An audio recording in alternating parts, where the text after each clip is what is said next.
Angela Box is one of our most outspoken political analysts. Filthy leftist stalkers out there, welcome back to my channel,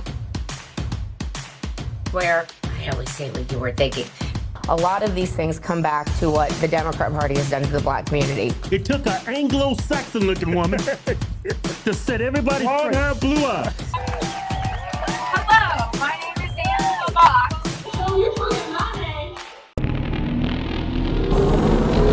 Hey guys, I'm super excited to bring you this interview today with Kate Peter, who is the creator of Masshole Mafia. And she may be even more obsessed with the Karen Read trial than I am. And I am late to the party. So I am really excited to talk to her. Someone who's on the ground, someone from Massachusetts, someone who knows this case inside out. And I promise you, if you're following this case at all, you are not going to want to miss this interview. Hang on. Okay, as promised, you guys, I'm super excited to talk to someone on the ground of this Karen Read trial, shenanigans, everything. Her name is Kate Peter. She has a fantastic YouTube, fantastic X account called Masshole Mafia. So, Kate, I'm thrilled to talk to you. Likewise. Okay, so I have to tell you how I found you. So I'll give you like the most brief backstory. On my Saturday show, I've been talking about this case for like 5 weeks. Okay. I just started kind of really getting into it. I had seen the documentary A Body in the Snow. Yes. And I was like, I came out of that going, okay, there were some weird things, but I was like, leaning towards the prosecution. I was like, it's too much of a convoluted conspiracy, right? But the second trial, as it's going on, I'm like, oh my God, her attorneys are like the biggest assholes I've ever seen. So I'm like, let me go back and watch the first trial.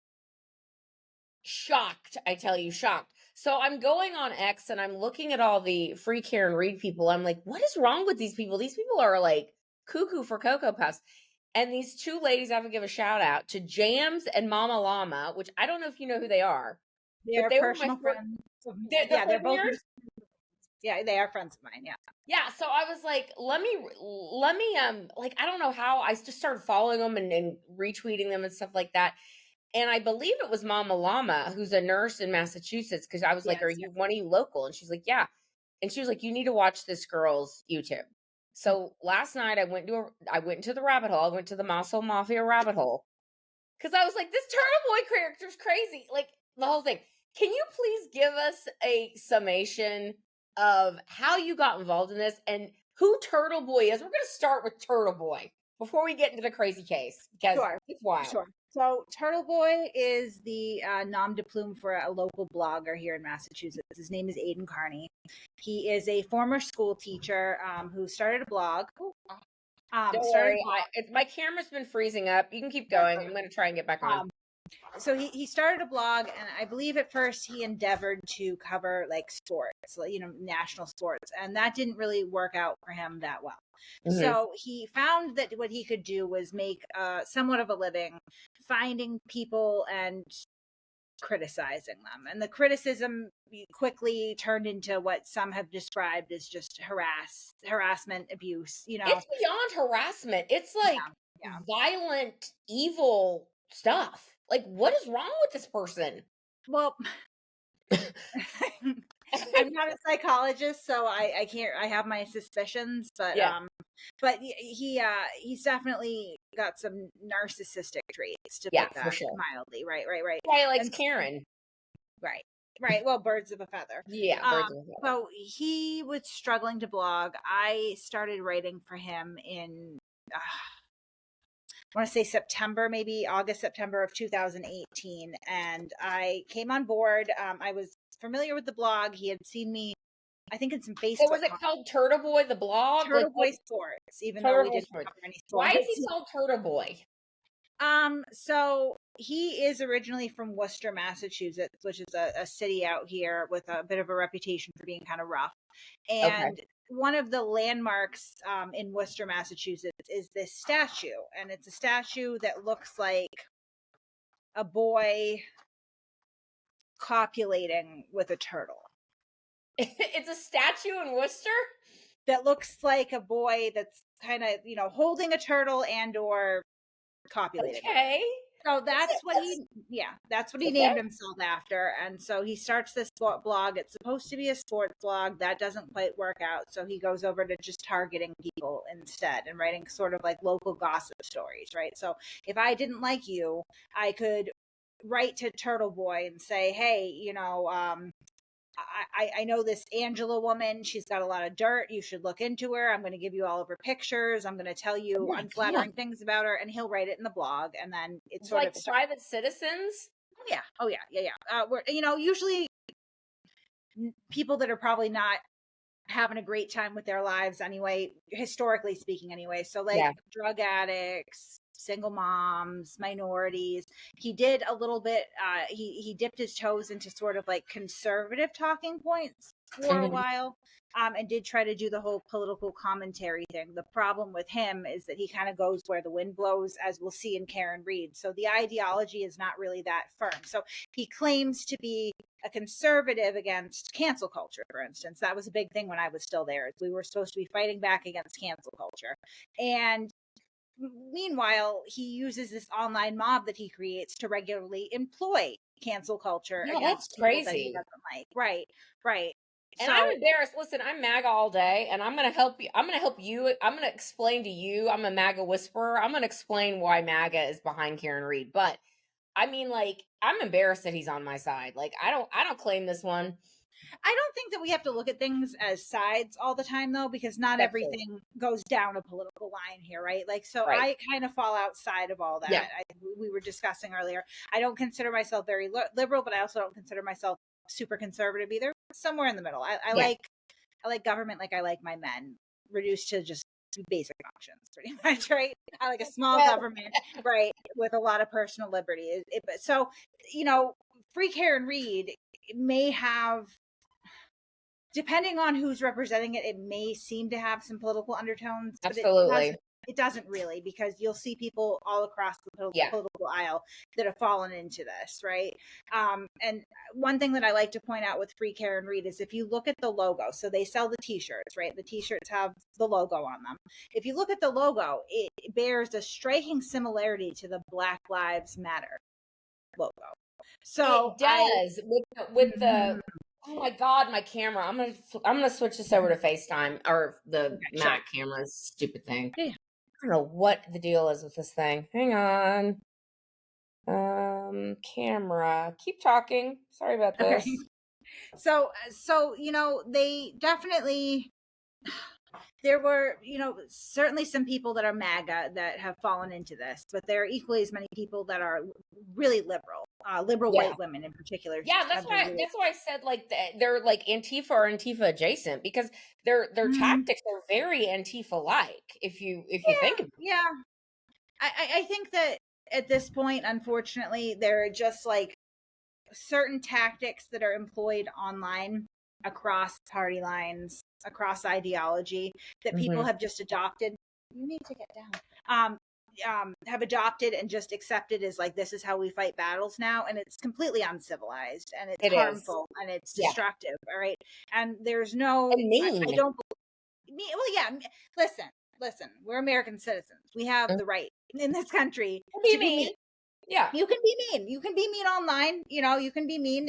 Conversations can get heated. I love free speech. I'm, you know, not quite. I wouldn't call myself a free speech absolutist, because there are words that I like to just leave behind. Not a fan of the N word. Not a fan of the F word. You know, stuff like that. But for the most part, say what you want to say, right?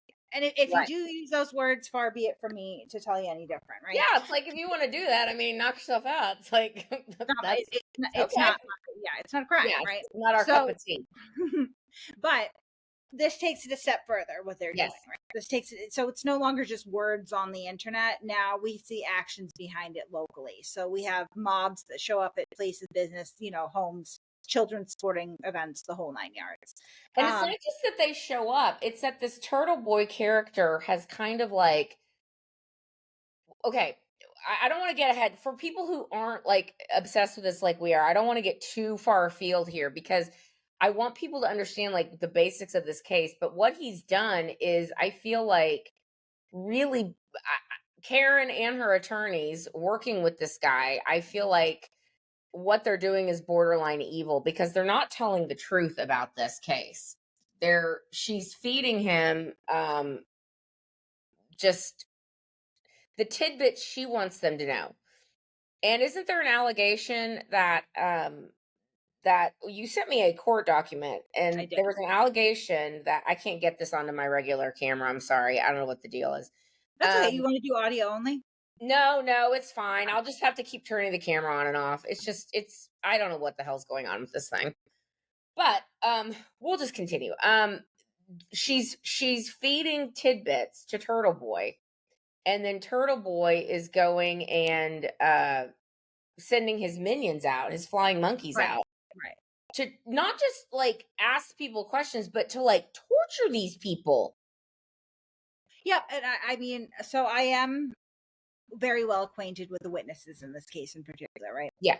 So I get like a front row seat to a lot of the harassment they receive, and it is just as awful as you think it is. Almost daily at this point. Sometimes it spikes up real high, but there's always sort of this homeostasis, this equilibrium of like baseline harassment that occurs every day. Driving by their homes, driving by their businesses, yelling at them, leaving things at their doorsteps, writing letters, emails, text messages. I mean, the whole 9 yards. And it's pretty relentless. So for people who don't know this case like we do, give me the genesis of what is FKR? Sure. What do they think actually happened? And then we'll talk about the real evidence in the case because it's nothing like these people think it is. There's just all kinds of shenanigans today. Okay, go ahead. Sure. So FKR, Free Karen Reed, it popped up on the scene about April 2023. And, Turtle Boy, who we've been discussing, was spearheading this.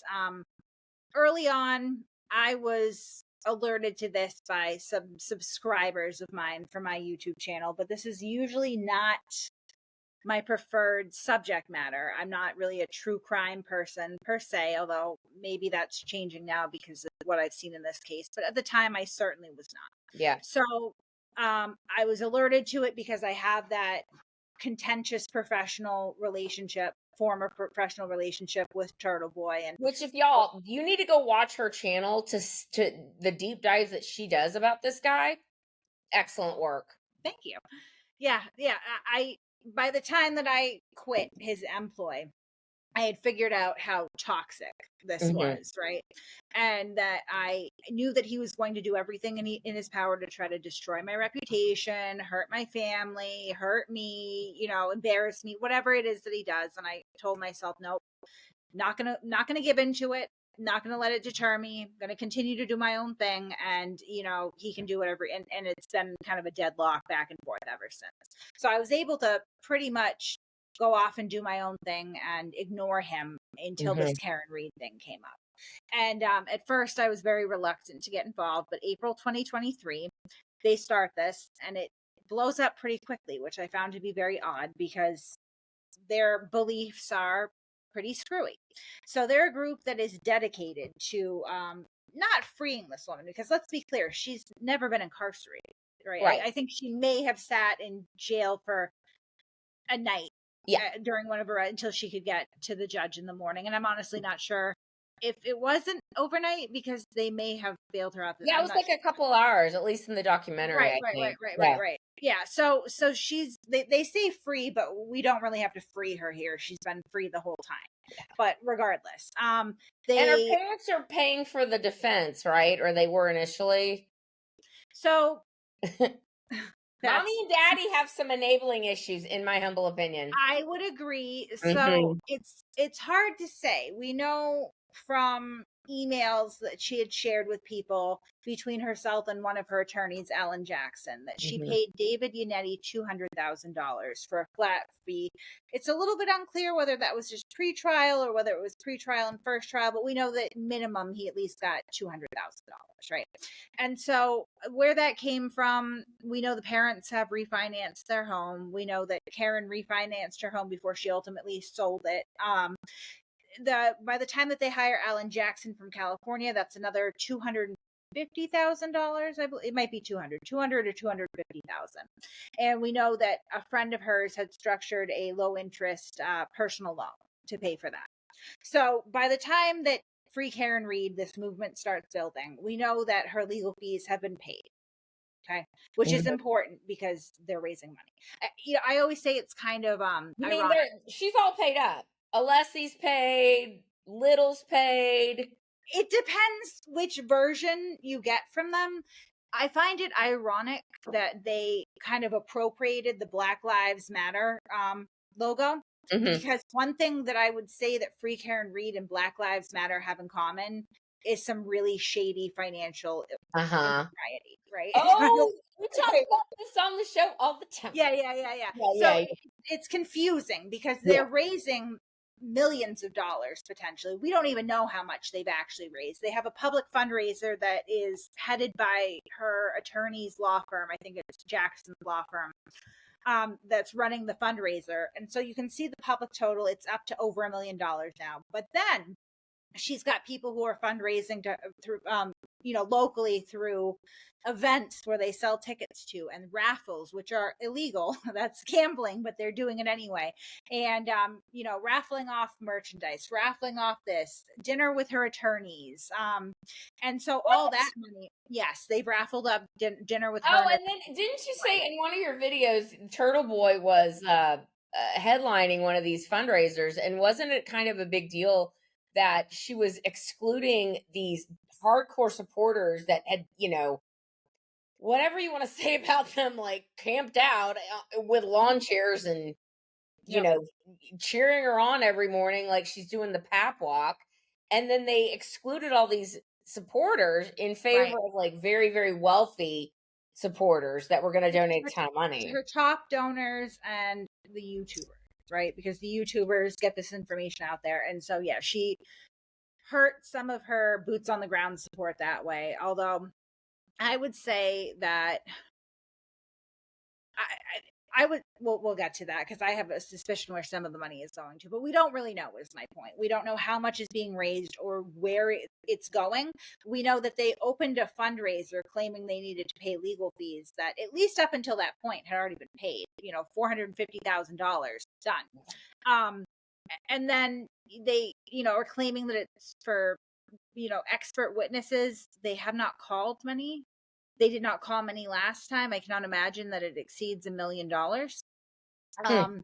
And so we know that sometimes she says that she paid her lawyers $1 million. Other times she says she owes them $5 million. Then Alan Jackson came in on an interview and said, no, we're not taking that money. The attorneys are not taking any money. We're working for free. Okay, then why are we raising millions of dollars? I know that she lives very luxuriously for a woman essentially on the dole right now. She stays in upscale hotels. She goes out to eat. And she's seen at least 3-4 times a week at very, very, very high scale establishments. She shows up to court in these blacked out SUVs, the Suburbans. Apparently a limo, right. She's wearing a new outfit, designer outfit every single day. Just, it's sort of like the girl at the welfare office that pulls up in a Mercedes Benz, right? Yeah. Like, speaking of her proclivities for eating out all the time, which whatever if she's got her own money to do it. But I will say, I find it just really crazy because to me, the beginning of this the reason we are here. And this is what's so fascinating, is Karen Reed is an in denial alcoholic. And she doesn't want to admit she has a drinking problem. Right. And so it's wild to me that when she's out in the wild, people are snapping pictures of her, her and Alan Jackson, who have a rumored relationship. It's odd the way they're out together all the time. Yeah, they're out together buying 2 liters of Grey Goose. Mm-hmm. She's photographed sitting at bars. It's like, lady, what? Like, this is again wild to me. Like, she's a narcissist too, like 100%. And at first, I mean, she's a latent one, I think, at the beginning, but now as time goes on, like, she's loving this. She's loving it. She is. And so we do suspect that some of that money that's being Yeah. raised is being expended to, through Free Henry to prop up her lifestyle, to let her feel like a celebrity, as well as, I don't know if you're familiar with this term, but it's a term called astroturfing. Yes. Yeah. So like Yeah. the 90s, the Clintons, like Yeah. usually used in politics. Yeah. We suspect that it may be used here. And what we look at really Are you saying that perhaps some of that money that's being raised is sent was to these YouTubers and reporters? necessarily just that, not necessarily that, but the supporters outside of the courthouse. Really? I was down there during the first trial, later on towards deliberations, and it was bizarre. The crowds were huge. They seemed a little bit odd. You would wonder to yourself, am I at a movie premiere or a murder trial, right? And screaming her name like she's a celebrity. Now, as soon as the first trial ended, her brother comes out and starts begging for more money, more aggressively, right? Asking people to short their groceries or, forego a pizza on Friday. Yes, I have the clips. So yeah. There's a rumor I heard, stupid camera. There's a rumor I heard that, and there's lots of rumors, there's lots of gossip and everything like that. I'm glad I'm having you on to kind of set the record straight. And right. Maybe you don't even know this, but I heard that, when we talk about enabling parents, which I think this is the beginning, middle, and end of this, and her not wanting to admit she has a drinking problem. I mean, if this were my mom and I had admitted this and I did it and it was obvious, like super obvious that this is what happened. Right. Like my mother and my father would be like, well, I guess you're going to plead because you did it and take your punishment. And she would have she may have already been out of jail by this point. I would assume so. Yeah, I would assume so. She doesn't have a criminal record. Yeah, it's crazy. It's not Texas, right? So right, exactly. I'm not quite tough on crime. Right. I think Massachusetts. Yeah, exactly. She probably would have fared pretty well, but you can listen to her interviews and she kind of lays it out, although she doesn't say it explicitly. If you read between the lines a little bit, like the Body in the Snow, which is the big, docuseries that is really biting her in the butt now. Yes. She talks about how in the first couple days she discusses with her attorney at the time, David Yannetti, who was the only attorney at that point, the possibility of, well, what if I did do this? What if I clipped him? And he says, well, in that case, you would have some culpability. It seems like as soon as they had that conversation, she goes, oh, wait, I just remembered I was framed, right? So It sounds to me like, she's aware of what she did. I believe that she was aware of it pretty early that morning. I don't think we'll ever know exactly when. We can guess, we can speculate. We don't know for sure, but we know definitely by 4:30 in the morning, she knows. Before we jump into the whole case, because there's just, I mean, my gosh, it's gonna be an hour long. I don't even care. Like, I'm excited. The thing I wanted to say about her family, though, and again, I'm not a psychologist. I don't know these people, but I heard that her brother might have had some legal issues with embezzlement. Am I hearing something completely that's not true? Yeah, I can send you the docket on that. Okay. So it was theft, actually, is what he was charged with, larceny. Okay. He was able to get that. I believe it was continued without a finding, so I don't believe that he has a straight conviction on that. It was like a diversion, and as part of that, he had to pay restitution for what he stole, and that was in excess of $24,000. Yeah. And mommy and daddy probably paid for his lawyer to get out of that. So I don't know. I mean, we don't want to speculate. We don't know. If you're working in a community college bookstore, not to, certainly not throwing stones here. I certainly can't, but I'm assuming that maybe, a good lawyer might be outside of your reach at that point. And that's what he was doing, was working at a community college bookstore. So I don't know. Was it Bentley College? Is Bentley College? No, it was Bristol Community College. Okay. Yeah. So Bentley is where Karen Reed's father was the dean. That's where she went to school, and it's where she had her adjunct professor position. As she taught a Thursday night class. So she was kind of a nepo baby. That's also the 100%, 100%. Yeah, and that really shines through, I think. And also something I've heard is, and listen, I'm going to stipulate, I have a big ass mouth. I've been fired from like 95% of my jobs, like 100%. I own it.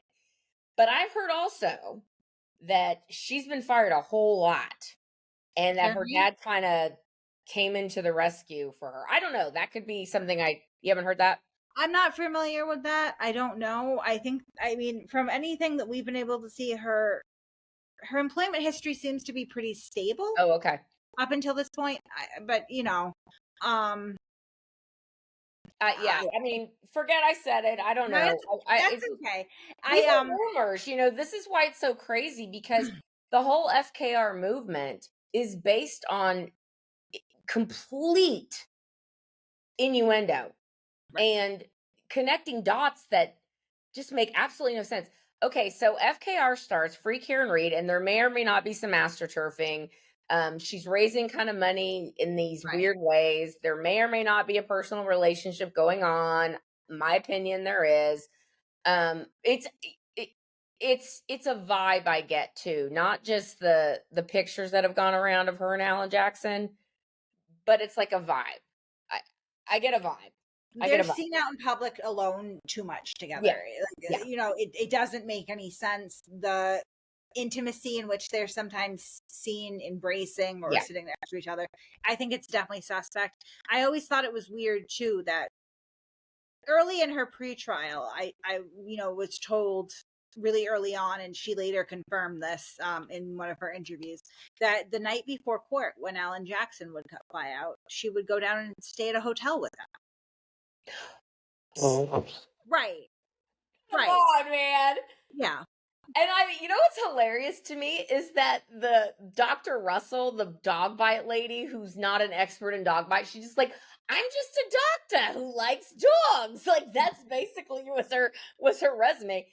Like, what's wild is that she's like, yeah, I called the DA in LA, and it's like, who just so happens to be Alan Jackson's wife. Right. Too funny. Too funny.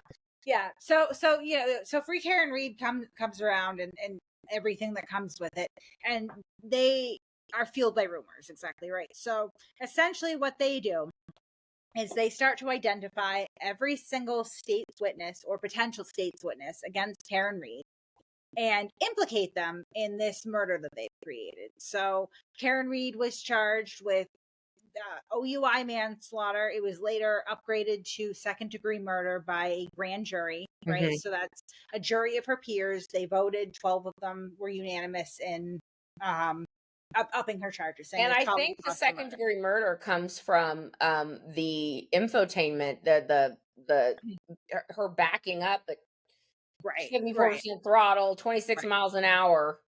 Into John. Like, that's where the second-degree murder comes from. Because there's a third prong there that's essentially, it's very, very parallel to the manslaughter, and that it's contingent on this, like, reckless negligence sort of standard. So, so she's charged with, essentially, we can call it a drunken hit and run, right? That's essentially what the facts, with or without gross negligence. That's for the jury to decide.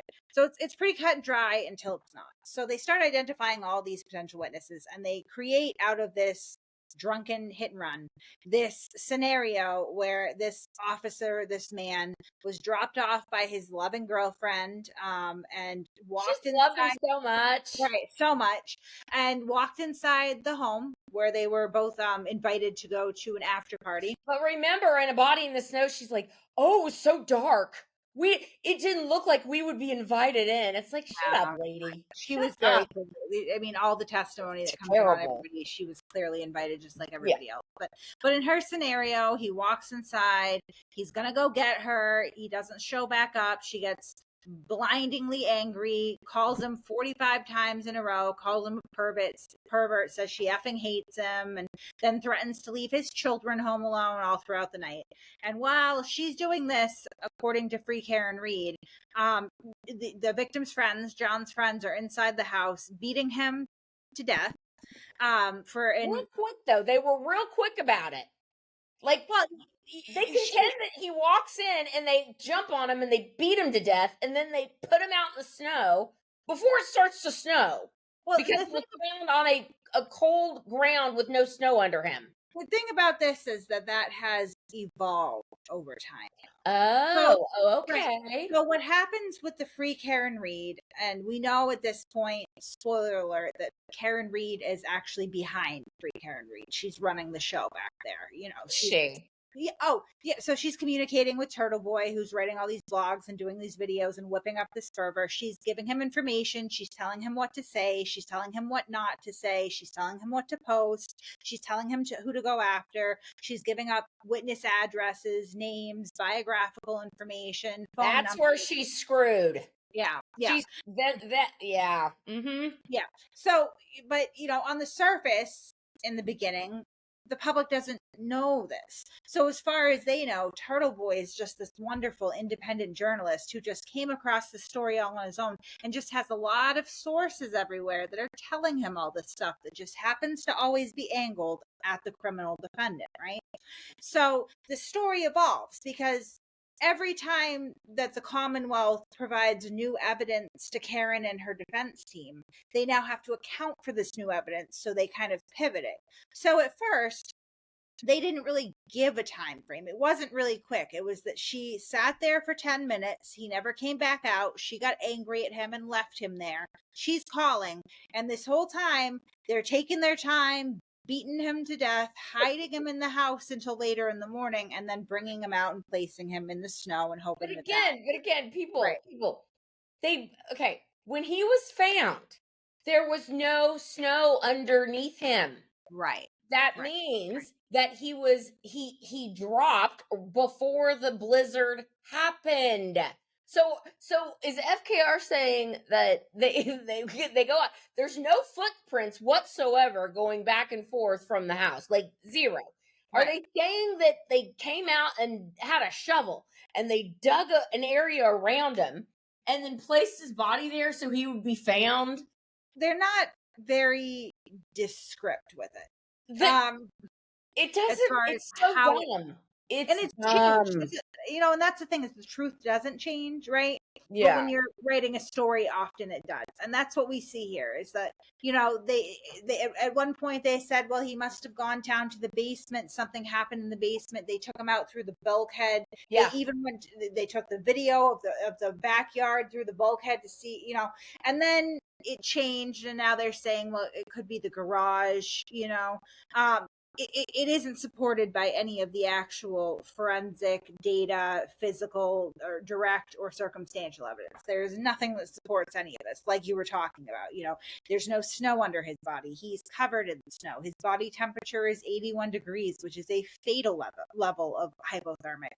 There's no movement on his cell phone past 12:32 a.m. He takes 36 steps, or at least that's what the phone registers, and then there's no movement again, right? So there's nothing that. And the GPS points. The GPS points in his phone is centered around the spot where he was found, where coincidentally in her interviews, Karen Reed later conceded was the last place that she left him, right? Well, it's funny. I listening to some FKRs on X, someone said to me the other day, they were like, where did you get that she was backing into him at 74% throttle, 26 miles an hour? I'm like, Dr. Welcher, who was on the stand for 3 days, like, what? Like, I feel like, I'll be honest, I don't watch. Look at that frozen camera, this stupid thing. I'll be honest, I don't watch every defense cross or direct examination from them because I find them so unbelievably obnoxious. Do you? Like I say that Alisi, like the boot polish in his hair is like seeping into his brain.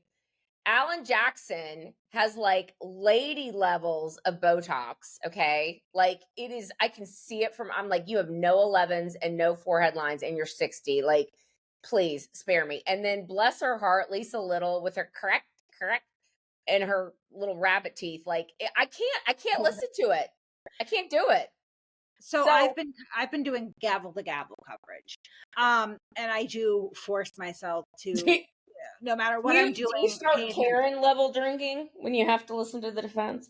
No, I couldn't do that if I wanted to. It would ruin the rest of my day. I have stuff I have to accomplish. You know what? I only had 3 triples. Like, what's the big deal? Right, I couldn't taste it. I don't know. they see me coming, they're like, let's make this a really weak pour. Like, lady, you're an alcoholic. Right, Like, right. I told my sister, and she's not following this at all. I'm like, you're not my sister. She's like, not at all. I go look at this woman, and you will, God, this fucking camera. You will immediately say, oh, that lady, she's an alcoholic. I mean, you look at her. She's got that thin skin, that kind of brittle hair. I don't drink anymore, but I did used to throw it back, and like, you can tell there's a big difference from when I drank and when I didn't drink with my looks. Like, I can tell. Like, I had thinner hair and the brittle skin and this. Like, I'm like, she looks like an alcoholic. Like, that's what this is all about. And you know what's crazy also is that, to me, the motive's pretty simple. Like, they were, completely blotto. Probably John was too. Right. And they drive over there, and because Jen McCabe tells her that the house is near a woman he used to date. God forbid if you're Bella's mom, because I'm sure Bella's mom has gotten a rash of shit too. But like, just because, Actually, I'm not sure how they've never actually put out. I'm not sure. That's I'm telling you, this is what happened. Jen's like, okay, the house is by Bella's mom's. Mm-hmm. And then, because remember in the morning when she called Jen and Carrie, she was like, maybe he was at that lady's house he used to date. And they're like, why would he be there? They dated like 10 years ago. So she probably lost her damn mind because Jen was like, oh, it's by Bella's mom's house. And she lost her shit. That's what happened. That's probably what happened. Thing with Brian Higgins. Oh, like having an emotional affair with Brian Higgins. Right. And I think that's really like sort of speaks to the problems in the relationship, right? While my stupid my camera is not behaving, but it's okay. We'll just keep playing. Tell everybody the Brian Higgins piece of this and who is Brian Higgins, and again, just dragging these people through the mud. It's so great. That's why I think this is so fascinating to people, is because, like, it's not just that she gets to have a defense, but what she's doing is evil. It's evil what she's doing. She definitely doesn't have a lot of regard for these people who were part of her social circle, which I think is kind of even more shocking about it. So Brian Higgins, ATF agent, he's still on the job. He is a Marine, so he's a veteran. He actually received some commendation at some point for saving a colleague's life. And he was also a neighbor and acquaintance of John O'Keefe's. So at some point, Karen Reed, for about 2 weeks, engages in this flirtatious back and forth with Brian Higgins, and it culminates in like kissing him unprompted at John's house one night as she's walking him out. So Brian Higgins went over to her house too. No, she ended up going over. Oh, I think she went to did go to her house. No, she wanted him to go to her house, and he kind of blew her off about that. And then one night she was out in Boston, and he lived in West Roxbury, I believe, at the time. So like a suburb of Boston. Mm-hmm. And on her way home to Mansfield, she stopped at his house. She is shady. Right. And they both seem to agree that nothing transpired at his house. Right. But this is what FKR thinks, that Brian Higgins was so love-struck by the beautiful and alluring alcoholic Karen Reed that, like, he was like, I must have this lady. So much so that they lured John to the house, the Alberts house. They beat him to death. And then they framed Karen for it? Like, I don't get this.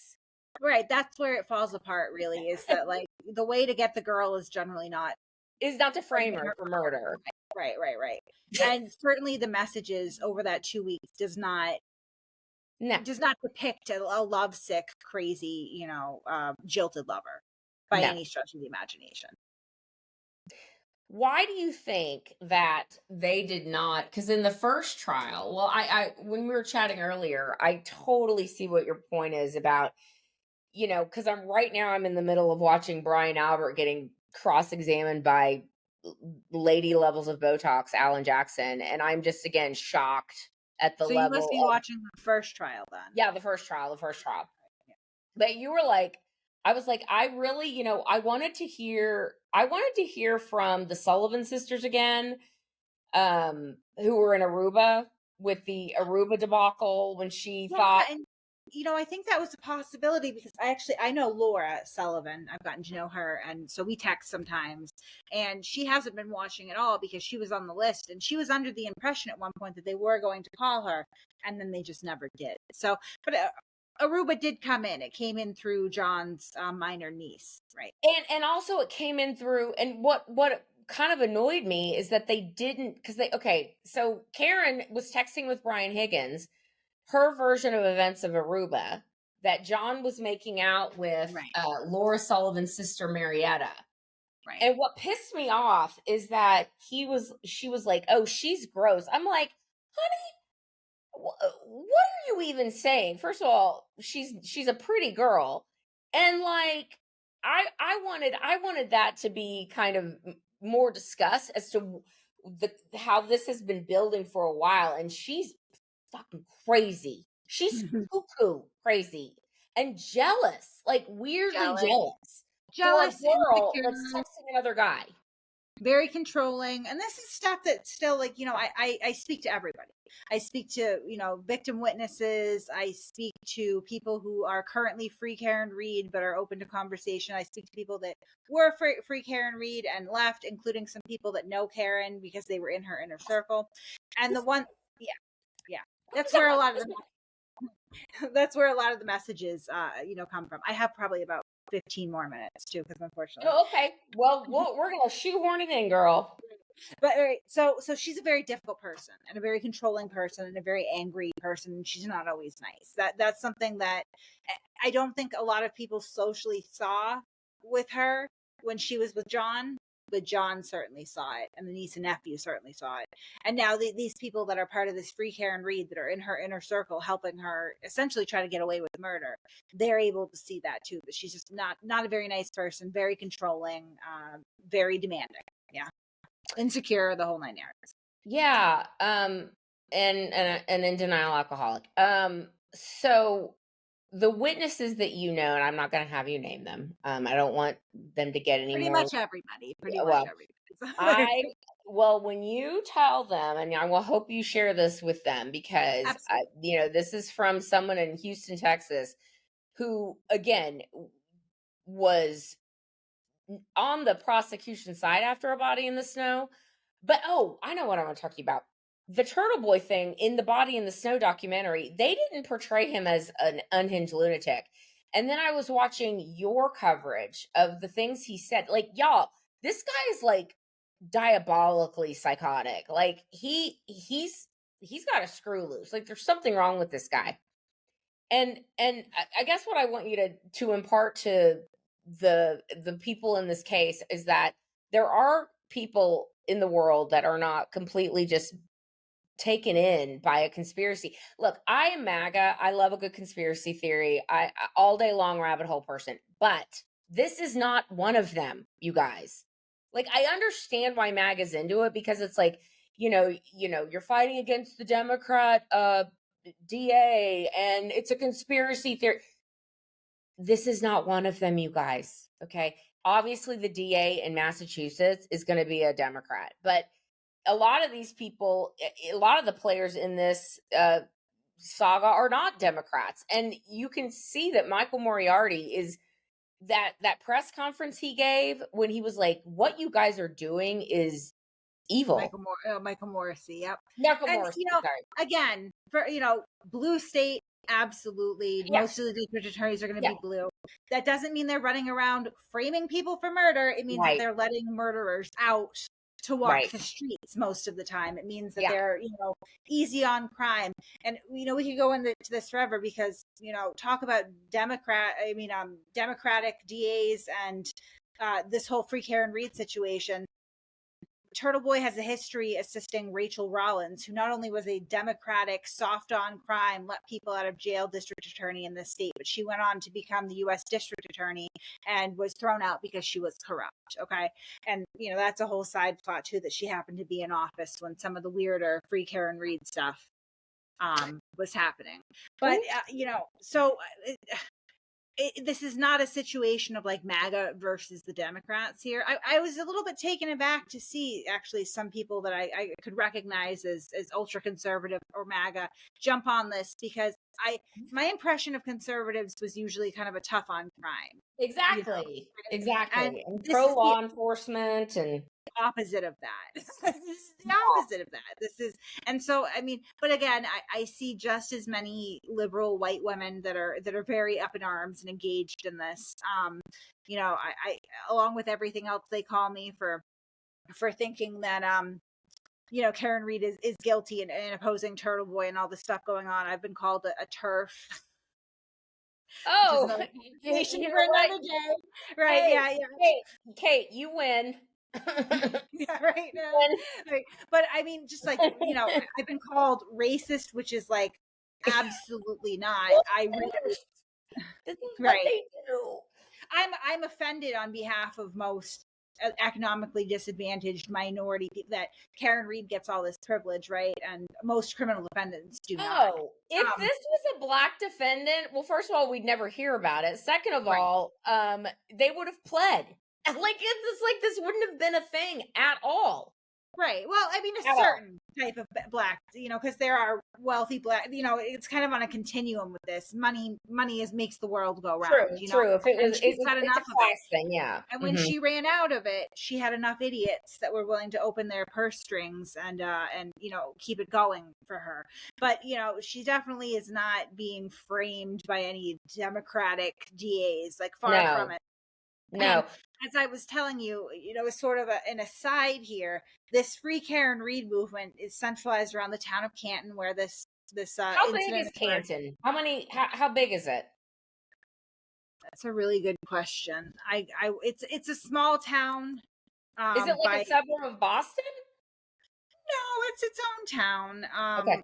It's its own town. It's sort of in between Boston and really like going into the South Shore. So yeah, it's got a population of just under 25,000 people. So it's pretty small. It's pretty small. It's a small town. It's a nice town. It's an affluent town. It's very, very East Coast America. When you think of a New England town, you're thinking of a town like Canton. That's just generally how that goes. So it's a nice place. And nice. They had the Alberts that got dragged into this, of course, because it was Brian Albert's home where John was found deceased. And Brian Albert has a brother, Chris Albert. Chris Albert was not very involved. He saw John O'Keefe at the bar briefly. He went home. He did not go to his brother's house with everybody else afterwards. He went to bed, end of story. He knew John. He was friends with John. But he was also running for select board after John O'Keefe passed away.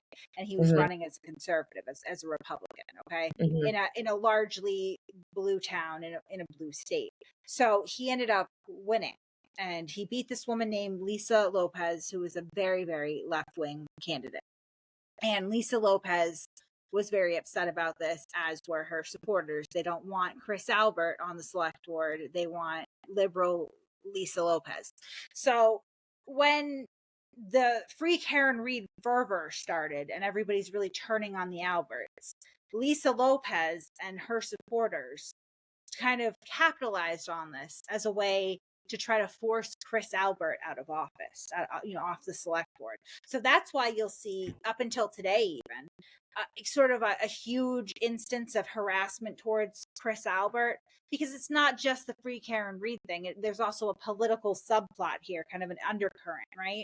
And so they've used this as license to make things as uncomfortable for Chris Albert and his family as possible, so that he will leave the select board. And I can certainly show you pictures. There's videos everywhere. They stand outside of his business all the time with big signs that say Chris Albert. And he's got the pizza parlor, right? Right. He's a local business owner. They've dug some dirt up on him in his past. He's not perfect. Who is, right? Who is? Right. Who is? And they've gone after his his wife, his sons, his business. His business has been affected by this, which is insane. Why are you hurting a business owner in your own town? That's your town economy, but that's what they're doing. And so, what you see with the Free Karen Reed is that on the surface, it's all about Karen Reed, but you can see how people capitalized on this to feed their own interests too. And what I find very strange and why this case is so unique, I think, is that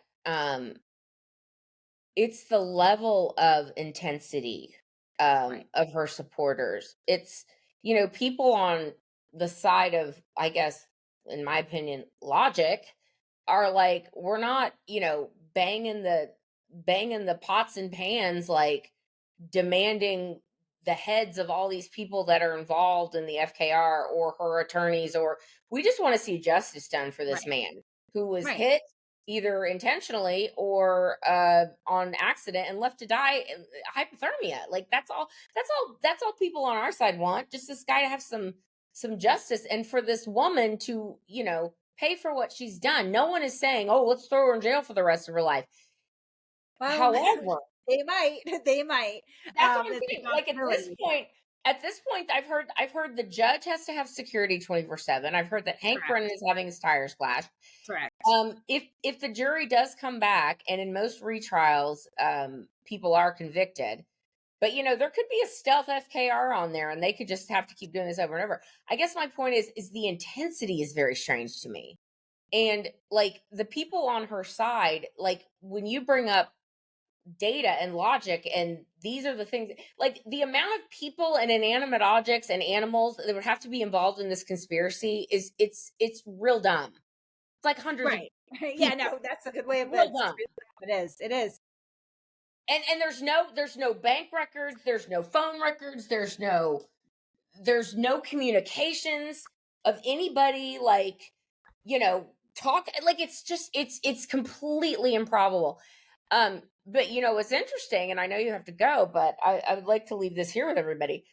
I'm gonna flash the court document on the screen at some point, probably now.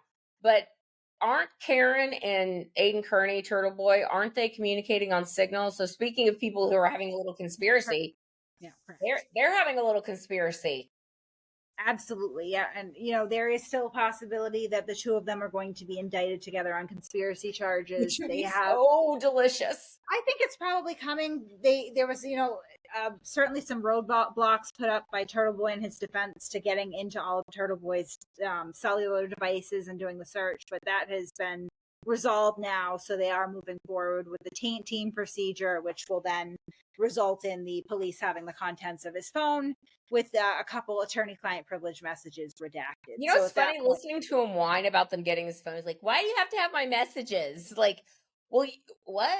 Like you're giving an anal exam for no reason to innocent witnesses who are just telling what they saw. And you're wondering why they have to get in your phone as you're intimidating people. Not just this case, but there's another young lady that you did a video on that he was involved with a romantic relationship that he's also charged with extortion and blackmail. And I mean, he's just that's intimidation and wiretapping. Correct. There's a long list. The women angle is probably another topic for another day. I'm certainly happy to continue to talk to you. I would love to have you back. And before we leave, I would just like to say that, I have many, many problems, Turtle Boy, but one of my problems is not being able to meet the height requirement of roller coasters. So bless your heart. And he does look like a pocket person. I'm a tall woman. I'm 5'9", 170 pounds probably, and he comes up to about here on me.